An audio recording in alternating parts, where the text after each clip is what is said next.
Hi, it's Isabel at Lloyd South Lakes BMW, and here we have an M340d xDrive Touring, finished in Brooklyn Grey Metallic. It has 19-inch M Light double-spoke jet black alloy wheels with M Sport brakes and high-gloss red brake calipers, enhancing the M Sport look and feel.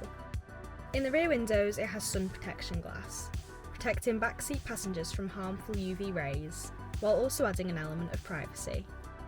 It has an electric boot lid for safe and easy access when you may struggle to open or close it manually. It has the M adaptive suspension, which can be controlled by the driving mode controls. It offers a comfortable yet sporty suspension setup.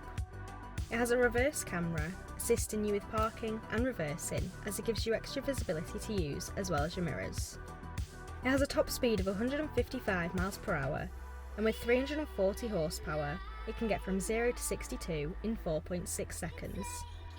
Moving on to the interior, it has the black with grey contrast stitching Vernasca leather upholstery and front heated sport seats, along with a heated steering wheel, both essential for driving in the winter as they're quick heating.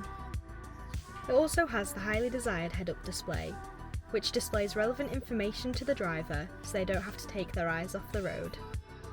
If you're interested in learning more about this M340d xDrive Touring, please get in touch via the details provided, or come and visit us at Lloyd South Lakes BMW.